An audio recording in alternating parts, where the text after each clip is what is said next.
I'm excited to share our new taint analysis feature, or commonly known as source and sink analysis. We developed this based on customer feedback to help them understand the valuable findings that Corgia is uncovering for them. Sometimes vulnerabilities are hard to understand because they go through multiple layers of processing, and on top of that, where you think you might actually have sanitization, in reality you don't. So I've prepared these two examples to show how Corgi has employed LLMs to help with taint analysis. And as you can see, we have this SSTI vulnerability, which is basically a vulnerability in injecting malicious data or code into a templating engine. And as you can see here, we're getting a blog request post, and we can see the template and all of that, and we can read the Corgi description. But with the new taint analysis functionality, we can go step by step and truly understand what's happening and even what's not happening in between. So as we can see here, we get a request with a blog post, right? And untrusted user input is being received, right? And then we look and we see this filter, right? On line 975, blog filter blog. Well, you might assume this might be an attempt at sanitization.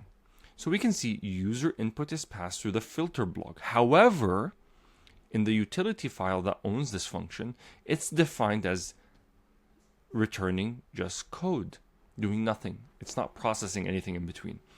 No sanitization or validation is performed. This might trick a lot of scanners if you've written a rule to define this sanitization in the middle. We then go a step further and we look, hey, this data is actually coming in and into our template in here, right? So we can see we're prepending or adding data into the template. So taint input is concatenated with the template code and stored in the blog variable. No sanitization is performed. And then we also see a new directory is created.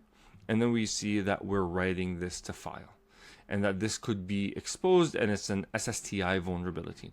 And so you could see step by step from source to sink what happened and an attempt at sanitization that really did not exist, right? So this would very commonly be a false negative in many scanners. Let's look at another example with OS command injection, right? OS command injection is very prevalent, and your eye will quickly look, oh yeah, you're writing out stuff into the shell and it should be fine. And you know what? You're replacing things. It looks like it might be trying to do some sanitization, but in reality, it doesn't. And this shows, what I'm about to show you is the power of an AI native taint analysis. So as we can see here, we can see that the domain request post domain, which is being brought in from here on line 410, has user controlled input. We can see an attempt at some partial sanitization to remove HTTPS, and probably this is not really sanitization, it's really just making the data more functional. And the LLM is able to understand that, like, look, you are removing some things, but it's not really sanitization and helping secure this.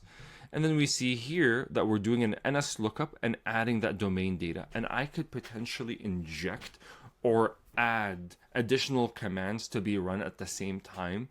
And this is where the OS command vulnerability comes in. And as we can see here, the tainted command string contains unsanitized user input, which now with the subprocess p open and shell true can lead to command injection. And so as you can see, this is a much more intelligent feature around taint analysis, or more commonly known as source and sink, which can help with the triaging process and help people understand what's truly going on and not going on. And so this is our new feature. I'm really excited to share this. Thank you so much.